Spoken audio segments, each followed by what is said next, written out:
नमस्कार दोस्तों। इस वीडियो में हम IC38 बुक का अध्याय 8 जीवन बीमा उत्पाद के बारे में जानेंगे। इस अध्याय में हम जीवन बीमा उत्पाद के पहले भाग के बारे में पढ़ेंगे और नेक्स्ट भाग जो पार्ट 2 है वो अध्याय 9 में पढ़ेंगे। इस अध्याय में हम जीवन बीमा उत्पादों का संक्षिप्त विवरण और परंपरागत जीवन बीमा उत्पाद के बारे में जानेंगे। इसमें सबसे पहले हम जानेंगे कि उत्पाद क्या होता है। तो उत्पाद लोकप्रिय संदर्भ में उत्पाद को एक वस्तु के बराबर माना जाता है, यानी बाजार में लाया और बेचा जाने वाला कोई सामान।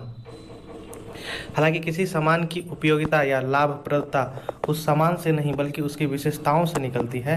यह हमें मार्केटिंग के परिप्रेक्ष्य में लाता है। मतलब मार्केटिंग के दृष्टिकोण से कोई उत्पाद विशेषताओं का एक समूह होता है।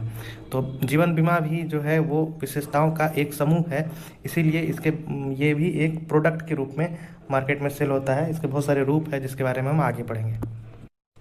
यहाँ एक उत्पाद का उदाहरण दिया हुआ है।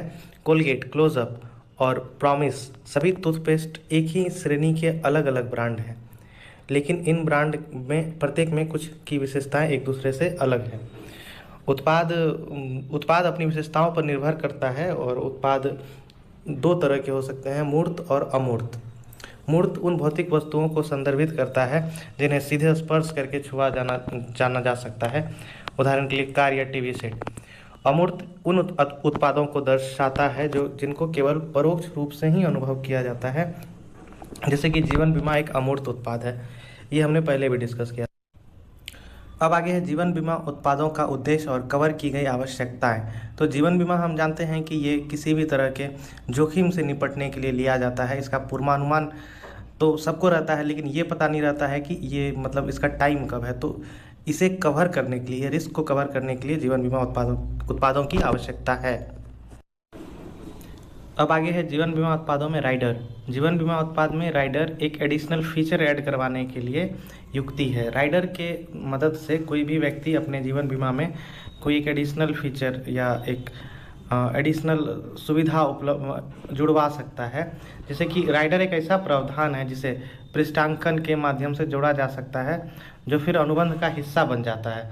राइडर आमतौर पर कुछ प्रकार के अनुपूरक लाभ प्रदान करने के लिए या एक पॉलिसी द्वारा प्रदत्त मृत्यु लाभ की राशि बढ़ाने के लिए इस्तेमाल किया जाता है। राइडर की तुलना पिज्जा में विभिन्न प्रकार की ऊपरी परतों के विकल्प से की जाती है। ये हम आगे की स्लाइड में देखेंगे। जैसे कि ये एक है सादा पिज्जा जिसमें बेस है और ऊपर से चीज़ है। बाकी राइडर के रूप में अगर राइडर को समझना है तो हम पिज्ज़ा पे बहुत सारे टॉपिंग्स डलवाते हैं, तो राइडर को हम उसके टॉपिंग्स के रूप में देख सकते हैं। जैसे मान लीजिए किसी ने एक जीवन बीमा लिया है सादा पिज्ज़ा की तरह, और उसके बाद आधार पॉलिसी हो गया, और उसके बाद राइडर अगर पिज्ज़ा पे टॉपिंग डलवाता है, जैसे कि इसमें क्रिटिकल इलनेस राइडर है, गंभीर बीमारी का राइडर, दुर्घटना मृत्यु लाभ, एक्सीडेंटल डेथ राइडर, उसके बाद प्रीमियम माफ राइडर। अगर कोई बच्चों का बीमा होता है तो उसके प्रपोजर यानी कि माता पिता के डेथ हो जाने पे वो प्रीमियम माफ़ करने के लिए जो राइडर होता है वो होता है एक अपंगता लाभ राइडर, मतलब डिसेबिलिटी बेनिफिट। अगर कोई एक्सीडेंट हो जाता है और वो डिसेबल हो जाता है तो उसके लिए जो राइडर है वो उसके लाभ के लिए राइडर लिया जाए। अब आगे है परंपरागत जीवन बीमा उत्पाद। परंपरागत जीवन बीमा उत्पाद 3 तरह के होते हैं: मियादी बीमा, आजीवन बीमा योजना और एंडोमेंट बीमा योजना। मियादी बीमा योजना को इंग्लिश में टर्म इंश्योरेंस बोलते हैं, इसे अवधि बीमा योजना भी कहा जाता है। ये तीनों परंपरागत जीवन बीमा उत्पाद हैं। इसके बारे में हम आगे डिटेल में स्टडी करेंगे। मियादी बीमा योजनाएं या टर्म इंश्योरेंस प्लान। मियादी बीमा केवल एक निश्चित समय अवधि के दौरान मान्य रहता है, जो अनुबंध में निर्दिष्ट किया जाता है। यह अवधि कम से कम एक हवाई यात्रा पूरी करने में लगने वाले समय से लेकर अधिक से अधिक 40 वर्षों तक के लिए हो सकती है। मियादी बीमा योजना जो टर्म इंश्योरेंस होती है, इसमें कोई भी रिटर्न नहीं मिलता है, इसमें आपकी लाइफ का इंश्योरेंस होता है। और अगर आप पार्टी का डेथ हो जाता है तो उस केस में उसके नॉमिनी को डेथ क्लेम मिलता है, इसमें कोई भी मैच्योरिटी क्लेम नहीं मिलता है। तो और भी बाकी मियादी बीमा योजना में, टर्म इंश्योरेंस में कुछ ऐसे भी बीमा योजनाएं हैं जिसमें आपका प्रीमियम का अमाउंट वापस हो जाता है, तो उसके बारे में आगे पढ़ेंगे। इसका प्रयोजन क्या है? टर्म इंश्योरेंस का जो प्रयोजन है वह जीवन बीमा के पीछे रह रहे मुख्य और मूलभूत विचार को पूरा करती है। यानी अगर जीवन बीमा धारक की असामयिक मृत्यु हो जाती है, अगर उसका किसी कारण से डेथ हो जाता है, तो उसके फैमिली को जो उसके डेथ के कारण जो लॉस हो रहा है उसका भरपाई करता है मियादी बीमा योजना। मियादी बीमा योजना में अपंगता राइडर के रूप में लिया जा सकता है। इसमें अगर पॉलिसी के दौरान अगर बीमित का एक्सीडेंट हो जाता है और वो अपंग हो जाता है, तो इस केस में बीमित व्यक्ति को पूरी तरह से भुगतान कर दिया जाता है बीमा कंपनी के द्वारा। वह व्यक्ति चाहे जीवित रहने के दौरान ही उसको भुगतान कर दिया जाता है, क्योंकि इसमें ये शर्त होता है कि बीमित व्यक्ति जो है वो खुद से चल उठ नहीं सकता है, अपना काम नहीं कर सकता है, अपनी नित्य क्रिया जो है नहाना खाना या फिर शौचालय जाना ये सब खुद से नहीं कर सकता है। तो उस केस में बीमा कंपनी उसे इक्वल टू डेथ मान लेती है और उसे जो भी क्लेम अमाउंट है उसका पेमेंट कर दिया जाता है। राइडर के रूप में मियादी बीमा योजना मियादी बीमा योजना या फिर टर्म प्लान को टर्म इंश्योरेंस राइडर के रूप में भी लिया जाता है। ये जनरली पॉलिसी अगर कोई एंडोमेंट प्लान लेता है तो जितने रुपए का प्लान होता है उतने रुपए तक का टर्म राइडर भी उस पॉलिसी के में लिया जा सकता है। मतलब कि अगर किसी का डेथ होता है तो उसमें पॉलिसी का जो सम एश्योर्ड है उसका भुगतान तो होगा ही, साथ में उसने अगर टर्म राइडर के रूप में टर्म प्लान राइडर के रूप में ले रखा है, मतलब मियादी बीमा, तो जितने रुपए का उसने राइडर ले रखा है उतने रुपए का और ज़्यादा भुगतान होगा। उसके बाद है नवीकरणीयता, मतलब रिन्यूअल। इस मियादी बीमा या फिर टर्म इंश्योरेंस को रिन्यूअल कराने के लिए आपको जो प्रीमियम का अवधि है जो या सालाना लिया है आदमी ने या फिर छमाही अवधि है, तो उसमें प्रीमियम का भुगतान करके इसको रिन्यू किया जाता है। आगे है परिवर्तनीयता। मियादी बीमा या फिर टर्म इंश्योरेंस को परिवर्तन करवाया जा सकता है। अगर पॉलिसी धारक यह चाह रहा है कि उसके मियादी बीमा या टर्म इंश्योरेंस को आजीवन योजना में बदल दिया जाए तो ये अनुमति दिया जा सकता है। उसके टर्म प्लान को होल लाइफ इंश्योरेंस या फिर आजीवन बीमा में आजीवन योजना में बदल दिया जा सकता है। फिर आगे है यूनिक सेलिंग प्रोपोजिशन यूएसपी। मियादी बीमा का यूएसपी खासियत जो है इसकी कम कीमत है, क्योंकि टर्म इंश्योरेंस में आपका प्रीमियम वापस सिर्फ और सिर्फ या तो प्रीमियम वापस नहीं आता है और प्रीमियम वापस जितना पेमेंट किया है आपने उतना ही प्रीमियम वापस आता है। तो इस केस में इसमें कंपनी को कोई प्रॉफिट नहीं होता है, ना ही पॉलिसी होल्डर को कोई प्रॉफिट होता है रिटर्न के समय में। तो इसका यूनिक सेलिंग प्रोपोजिशन यही है कि अगर पॉलिसी पीरियड के दौरान पार्टी का डेथ हो जाता है तो इसका जो मैच्योरिटी अमाउंट है वो बहुत ही हाई होता है और इसका प्रीमियम बहुत ही कम लगता है। अगर कोई 25 साल का व्यक्ति है, उसने 50 लाख रुपए का टर्म प्लान ले रखा है, तो अगर वो सालाना प्रीमियम का भुगतान करना चाहे तो उसे 3,000 से 4,000 रुपये सालाना प्रीमियम में उसका टर्म इंश्योरेंस हो सकता है। टर्म इंश्योरेंस या फिर मियादी बीमा को अवधि बीमा के रूप में भी लिखाया जाना जाता है। इसके विभिन्न रूप हैं, ये गलत है, धरता नहीं होगा, यहाँ पे होगा घटता मियादी बीमा, उसके बाद बढ़ता मियादी बीमा और प्रीमियम वापसी सहित मियादी बीमा। आगे है घटता मियादी बीमा। घटता मियादी बीमा एक ऐसी टर्म इंश्योरेंस पॉलिसी है जिसमें जिस टाइम पे आपने पॉलिसी ली है, मान लीजिए किसी टाइम पे आपने 1 लाख रुपए के सम एश्योर्ड की पॉलिसी ली है, तो ये जो है टाइम के साथ इसका कवर अमाउंट घटता जाएगा। घटती मियादी बीमा योजनाओं को बंधक मोचन और ऋण क्रेडिट बीमा जीवन बीमा के रूप में बाजार में उतारा गया है। ये बंधक मोचन क्या है? यह घटती मियादी बीमा की एक योजना है जो बंधक ऋण पर बकाया घटती राशि से संबंधित एक मृत्यु राशि प्रदान करने के लिए बनाई गई है। आमतौर पर इस तरह के ऋणों में प्रत्येक समान मासिक किस्त ईएमआई के रूप में भुगतान से बकाया मूलधन राशि में कमी आती है। ऋण जीवन बीमा ऋण चुकाने से पहले ऋणकर्ता की मौत हो जाने की स्थिति में ऋण पर बकाया शेष राशि का भुगतान के लिए बनाई गई मियादी बीमा योजना का एक प्रकार है। ये अगर आप कहीं पे लोन ले रहे हैं तो उसके साथ आपका एक टर्म इंश्योरेंस कर दिया जाता है, और अगर ऋण चुकाने से पहले आपका डेथ हो जाता है तो उस ऋण का जो अमाउंट है वो आपके टर्म इंश्योरेंस से मिलने वाले क्लेम से कंपनी एडजस्ट कर लेगी। आगे है बढ़ता मियादी बीमा। जैसे कि नाम से ही पता चलता है, यह योजना मृत्यु लाभ प्रदान करती है जो पॉलिसी अवधि के साथ बढ़ती है। मतलब आपने 1 लाख रुपए का अभी बीमा लिया है और आप प्रीमियम एक समान भरेंगे और 10 साल के बाद ये 5 लाख रुपए या फिर 10 लाख रुपए का रिस्क कवर आपको प्रदान कर सकता है। उसके बाद है प्रीमियम वापसी सहित मियादी बीमा। ऐसा मियादी बीमा, मान लीजिए आप 30 साल के हैं और 30 साल के लिए आपने एक टर्म इंश्योरेंस लिया है। आप 30 साल तक 60 अपने एज के 60 साल तक उसका प्रीमियम भरते हैं और 60 साल तक आपकी मृत्यु नहीं होती है, तो इस केस में प्रीमियम वापसी सहित मियादी बीमा योजना में आपने जितना प्रीमियम भुगतान किया है वो आपको वापस। अब परंपरागत बीमा योजनाओं में हम अब आजीवन बीमा योजना या फिर होल लाइफ इंश्योरेंस डिस्कस करेंगे। होल लाइफ, जैसा कि नाम से ही क्लियर है, ये पूरी आयु के लिए, व्यक्ति के पूरे आयु के लिए ये इंश्योरेंस होता है। दूसरे शब्दों में अगर कहा जाए तो कवर की कोई निश्चित अवधि नहीं होती है, लेकिन बीमा कंपनी बीमित के मृत्यु होने पर सहमत मृत्यु लाभ का भुगतान करने की पेशकश करती है। इससे कोई फर्क नहीं पड़ता है कि उसकी मृत्यु कब हो रही है। प्रीमियम का भुगतान व्यक्ति के जीवन भर या एक निर्दिष्ट समय अवधि के लिए किया जा सकता है। इसका मतलब ये है कि या तो प्रीमियम का भुगतान उसके होल लाइफ होगा या फिर किसी एक स्पेसिफिक टर्म के लिए होगा प्रीमियम का भुगतान, लेकिन उसे बीमा का लाभ पूरे जीवन काल में मिलेगा।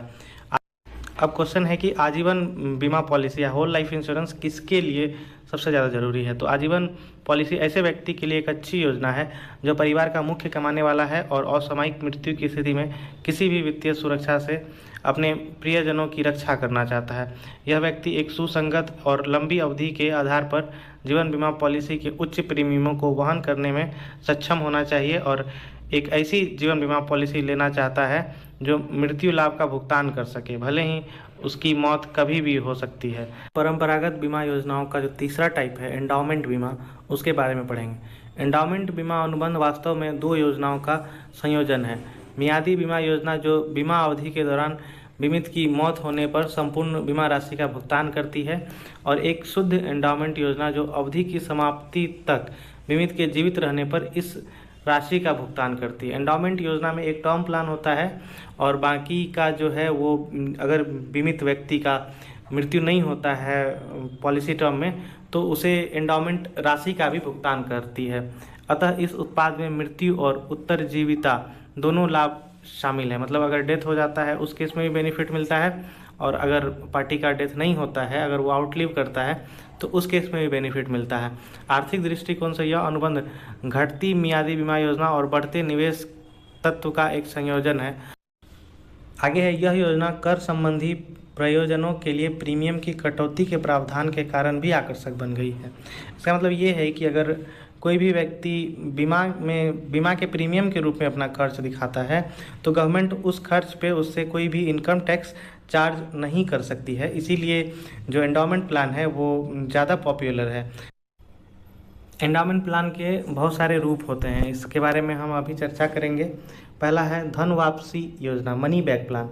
भारत में एंडाउमेंट योजनाओं का एक लोकप्रिय भिन्न रूप मनी बैक पॉलिसी रहा है। यह आमतौर पर एक एंडाउमेंट योजना है जिसमें पॉलिसी अवधि के दौरान समय समय पर किस्तों में बीमा राशि के एक हिस्से की वापसी और शेष बीमा राशि का भुगतान अवधि के अंत में करने का प्रावधान है।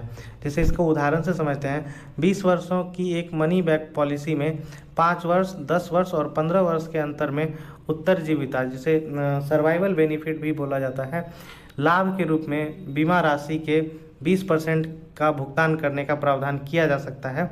शेष 40% का भुगतान 20 वर्ष की पूरी अवधि के अंत में किया जाएगा। मतलब ये कोई एक मनी बैक प्लान लेता है। LIC का बहुत ही फेमस मनी बैक प्लान है 920 नंबर टेबल, जिसमें आपको 5वें साल, 10वें साल और 15वें साल पे 20% जो सम एश्योर्ड है अमाउंट उसका भुगतान होता है, और बाकी के 40% और उस पर जो भी बोनस अर्न हुआ है वो आपको 20वें साल के अंत में वो पॉलिसी होल्डर को भुगतान कर दिया जाता है।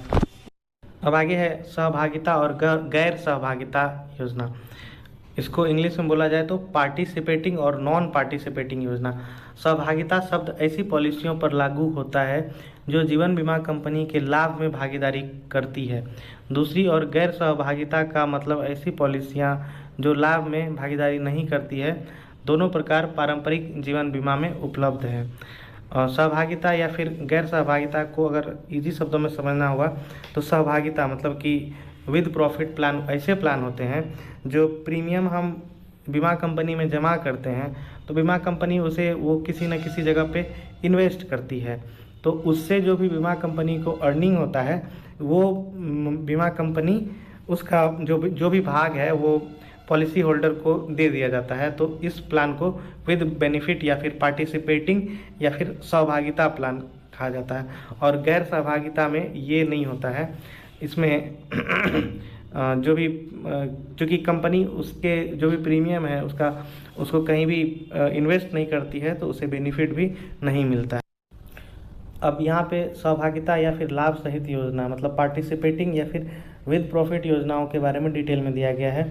लाभ रहित या गारंटीकृत योजनाओं के विपरीत इन योजनाओं में लाभ में भागीदारी का एक प्रावधान होता है, मतलब कि जो भी कंपनी को जो भी बेनिफिट अर्न हो रहा है प्रीमियम के निवेश से उसमें पॉलिसी होल्डर भी भागीदार होता है। जैसे कि मान लीजिए इनकी घोषणा बीमा कंपनी इस रूप में करती है जैसे कि प्रति 1000 पे उसे 70 रुपये का जो है बोनस मिलेगा, तो ये इसका कैलकुलेशन जो जितना उसने प्रीमियम का भुगतान किया है और पॉलिसी के अंत में ये होता है या फिर मृत्यु के केस में भी ये दिया जाता है। सम एश्योर्ड राशि के साथ में जितना बोनस बना है पॉलिसी के प्रीमियम पे वो भी भुगतान होता है या फिर पॉलिसी के अंत पे भी ये दिया जाता है, और अगर कोई पॉलिसी को सरेंडर कर रहा है तो भी इसका भुगतान होता है। अब आगे हैं महत्वपूर्ण तथ्य हैं पारंपरिक उत्पादों के लिए IRDA के नए दिशा निर्देश। जो IRDA जो इंश्योरेंस बिजनेस का कंट्रोलर है भारत में, उसके क्या दिशा निर्देश है उनके बारे में जानते हैं। ये है एक नए परंपरागत उत्पादों में मृत्यु कवर अधिक होगा। अगर कोई भी व्यक्ति 2 लाख का इंश्योरेंस ले रहा है तो उसका जो उस एंडोमेंट प्लान में जो मृत्यु कवर होगा वो 2 लाख रुपए से ज़्यादा होना चाहिए। जैसे कि LIC का एक बहुत ही फेमस प्लान है जीवन आनंद, तो इसमें अगर कोई भी व्यक्ति 3 लाख रुपए का सम एश्योर्ड का बीमा ले रहा है तो उसे टोटल 3,75,000 का डेथ बेनिफिट मिलेगा, क्योंकि इसमें जो डेथ बेनिफिट है वो सम एश्योर्ड का 125% है।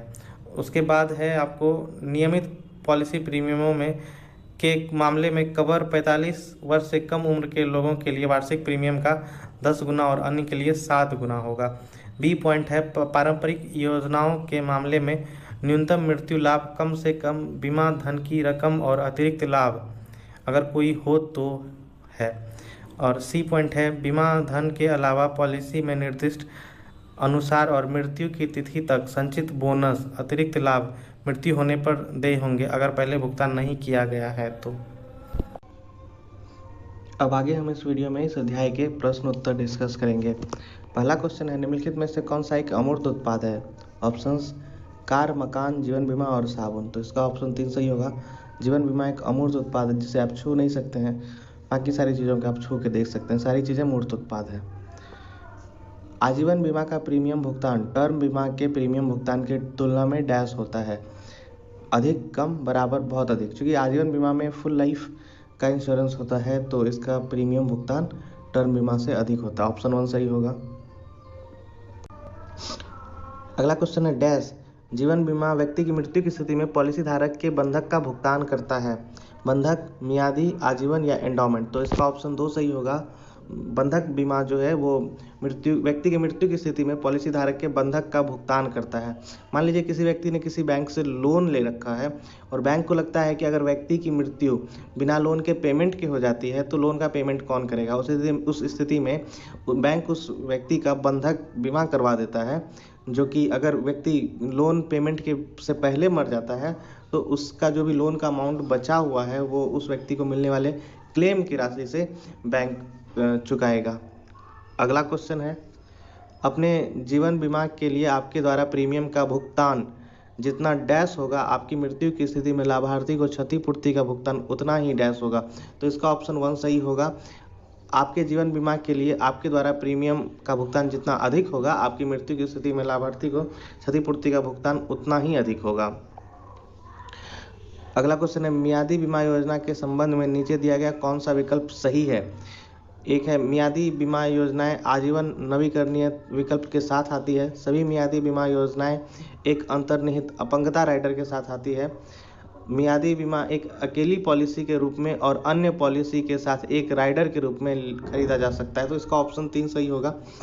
मियादी बीमा योजना को आप एक स्टैंड अलोन या फिर एक अकेली पॉलिसी के रूप में और किसी अन्य पॉलिसी के साथ एक राइडर के रूप में भी ले सकते हैं। ऑप्शन 3 सही है।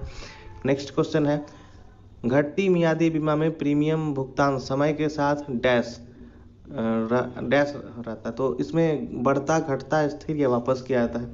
इसमें स्थिर रहता है। जैसा कि आप लोग जानते हैं लेवल्ड प्रीमियम का इसमें कंसेप्ट होता है कि बीमा में प्रीमियम कभी नहीं बढ़ता है आपके पॉलिसी कमेंसमेंट के बाद। अगला क्वेश्चन है, मियादी बीमा पॉलिसी में उपलब्ध परिवर्तनीयता का विकल्प का प्रयोग करके आप इसे डैश में बदल सकते हैं। ऑप्शंस हैं आजीवन पॉलिसी, बंधक पॉलिसी, बैंक एफडी, मियादी बीमा पॉलिसी। तो घटती मियादी पॉलिसी, तो इसका ऑप्शन 1 सही होगा। आप मियादी बीमा को आजीवन बीमा में बदल सकते हैं। और अगला क्वेश्चन है, जीवन बीमा उत्पाद का प्राथमिक उद्देश्य क्या होता है? कर में छूट, सुरक्षित निवेश का अवसर, व्यक्ति की उत्पादक क्षमताओं के आर्थिक मूल्य के नुकसान के लिए संरक्षण, धन संचय। तो बीमा का उद्देश्य ही है नुकसान के लिए संरक्षण, किसी आकस्मिक दुर्घटना के केस में संरक्षण। तो इसका ऑप्शन 3 सही होगा। व्यक्ति की उत्पादक क्षमताओं के आर्थिक मूल्य के नुकसान के लिए संरक्षण। अगला क्वेश्चन है, निम्नलिखित में से किसे एक मियादी पॉलिसी खरीदने की सबसे अच्छी सलाह दी जाती है? मियादी पॉलिसी मतलब टर्म इंश्योरेंस। एक ऐसा व्यक्ति जिसे बीमा अवधि के अंत में पैसे की जरूरत है। एक ऐसा व्यक्ति, चूंकि मियादी पॉलिसी में तो पैसे मिलते नहीं है तो यह ऑप्शन गलत होगा। एक ऐसा व्यक्ति जिसे बीमा की जरूरत है और उच्च बजट है। तो उच्च बजट वाले टर्म इंश्योरेंस क्यों लेंगे? क्योंकि इनका प्रीमियम लो होता है। एक ऐसा व्यक्ति जिसे बीमा की जरूरत है लेकिन बजट कम है, ये ऑप्शन सही होगा कि बजट कम है तो उसे बीमा की ज़रूरत है तो वो टर्म इंश्योरेंस ले सकता है। अगला ऑप्शन है, एक ऐसा व्यक्ति जिसने एक बीमा उत्पाद की ज़रूरत है जो उच्च लाभ देता हो। तो टर्म इंश्योरेंस में कोई लाभ नहीं मिलता है तो ये ऑप्शन भी गलत होगा। ऑप्शन 3 सही होगा। अगला क्वेश्चन है, घटती मियादी बीमा के संबंध में नीचे दिया गया कौन सा कथन गलत है? मृत्यु लाभ की राशि कवरेज की अवधि के साथ कम हो जाती है, ये सही है, गलत नहीं है। दूसरा है, प्रीमियम राशि कवरेज की अवधि के साथ कम हो जाती है, ये ऑप्शन 2 सही होगा। किसी भी बीमा में प्रीमियम राशि हमेशा समान रहता है। इसे मतलब आप लोग याद कर लें, चाहे जिस तरह से आप याद रखना चाहें याद रखें। प्रीमियम की राशि कभी नहीं घटती है। ऑप्शन 3 है, प्रीमियम संपूर्ण अवधि के दौरान एक समान रहता है, ये भी सही है। तो हमें गलत ऑप्शन चूज करना है, ऑप्शन 2 सही है। अगला क्वेश्चन है, एंडाउमेंट बीमा योजना के संबंध में नीचे दिया गया कौन सा कथन सही है? इसमें केवल एक मृत्यु लाभ का घटक होता है, इसमें केवल उत्तरजीविता लाभ का घटक होता है, इसमें मृत्यु लाभ और उत्तरजीविता लाभ दोनों का घटक होता है। तो ऑप्शन 3 सही होगा। इसमें दोनों का घटक, यह मियादी बीमा योजना के समान है, ये भी गलत है।